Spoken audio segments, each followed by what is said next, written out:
Welcome back to the dark side of the internet.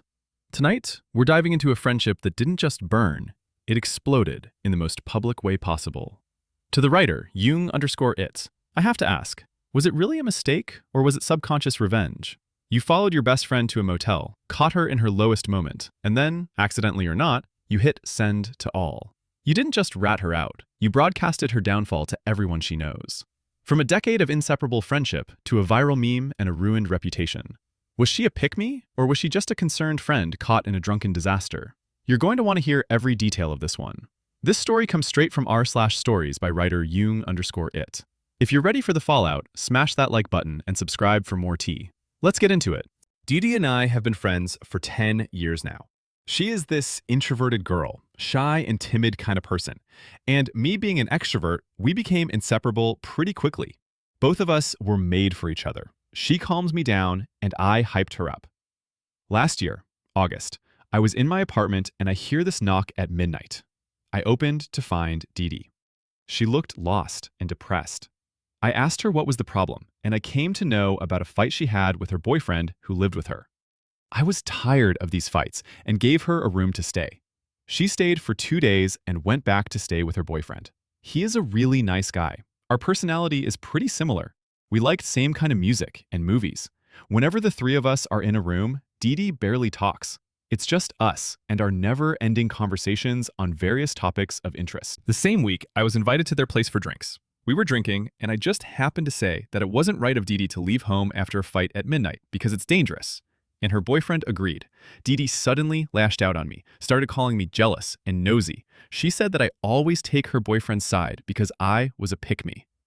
I didn't want to argue as I was drunk as much as she was, and I didn't want to say anything stupid and regret later, so I just thought of leaving. Then her boyfriend insisted on driving me home instead of me taking a cab so late. I agreed, and on the way, we started talking.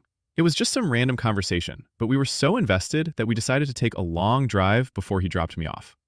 After that day, I rarely saw Didi. She never called me or texted, didn't even show up. Then I was at this nightclub when I saw Didi drunk and dancing with a man. I tried to talk to her, but she shushed me arrogantly, as if she hated me, and took off with that man. I followed her and saw her going in his car. I followed that car and they stopped at this cheap hotel. I made a video of it as an evidence while I followed her to the room trying to stop her from going in, but she called me a bitch who wants to steal her boyfriend and went in anyways. I was standing there shocked. I didn't know how to react. I was drunk myself too, so I just sent that video to her boyfriend on Snapchat asking him to pick her up and sat outside the room silently. 5 minutes in, my phone starts buzzing. I lose controls of my hands. I was shaking. Mistakenly, I had sent that video to all our friends in Snapchat and had also uploaded it on my story. I immediately deleted everything, but the damage was done. Everyone, including Didi's older sister, had seen the video of her drunk, almost topless, hanging on the arms of this man the age of our dad, getting into a cheap hotel room drunk and calling me bitch with the caption, "Please pick her up, she's drunk." All our common friends saw it. They were all talking about it. Someone had saved the video before I deleted it and circulated it in their groups as a meme because of the caption. Some were calling her cheap. People were texting me to confirm. So many things went wrong. Didi hasn't talked to me for days. Her boyfriend broke up with her. Now we're moving into something even more complicated from the writer Odd Encounter 214. You won't believe the secret she's been keeping in her story. I slept with my husband's identical twin brother while I was pregnant. I've never used Reddit before, so forgive me if this story is a little all over the place. I, 35 Ephemidi, have been married to my husband, 36 M, for about 8 years now, and we have 4 beautiful children together. According to the writer, we met back in 2007 and hooked up on and off all the way until around 2013 when we decided to make things official. My husband has an identical twin brother who I'll call Cody. Me and Cody have always been very good close friends since I met him, and the three of us have always been in the same friend group, also including my best friend. In 2015, I was pregnant with my husband and I's first child. Around the 6-month mark, he flew back to his hometown in Germany to pack up what he had left at his mom's house so we could fully move in together. My husband's mother is a little overbearing and ended up keeping him over there for around a month and a half. She had not seen him in a couple of years, so I was not too upset about it, but being very pregnant and barely being able to talk to him due to the time difference, I got lonely pretty quick. I was experiencing a lot of pregnancy nightmares about my husband getting stuck in Germany or his plane crashing, and it was really starting to freak me out. Cody had been coming over pretty often to check up on me, and I let the hormones get the better of me one day, about 3 weeks into my husband being gone. I asked Cody if he would stay the night with me because of the nightmares, and he agreed. For 3 nights, he would share the bed with me and help calm me down if I woke up due to a nightmare. He was extremely respectful about it and never got too close in bed or anything like that, but in the morning, after the 3rd night, we woke up cuddling. Nothing horrible, just spooning a little, which had happened completely in our sleep and not intentionally at all. When we woke up, we laughed it off, and I made a joke about how that must have been why I slept so well. The entire day afterwards was kind of awkward, honestly. Lots of accidental eye contact and awkwardly laughing when we bumped into each other.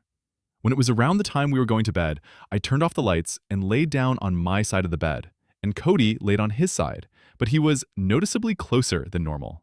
Our faces were barely apart, and we sort of just stared at each other and smiled, and I remember giggling a little and asking him why he's staring at me. Cody just shrugged and told me he was hoping we could cuddle again tonight to help with my nightmares. Looking back, this was obviously him just trying to hook up, and it had nothing to do with my nightmares. But again, I was heavily pregnant and missing my husband, and in bed with someone who is 100% identical to him. I don't remember exactly what all we talked about after, but talking quickly turned into kissing, which then turned into sex. I felt awful, but he kept telling me it would be fine as long as I don't tell my husband.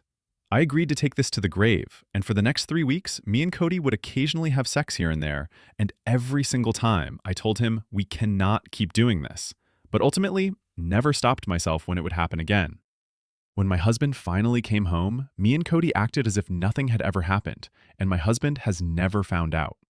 I have never brought it up to Cody, and he has never brought it up to me, but sometimes I feel this awful guilt and wish I never did it, or at least wish I would have told my husband.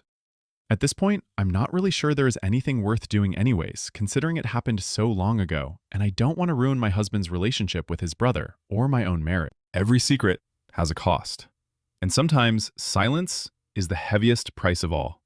If these stories resonate with you, please subscribe and follow us. Your support is the only reason we can keep bringing these voices to light and exploring the complicated truths of the human heart. Thank you for listening.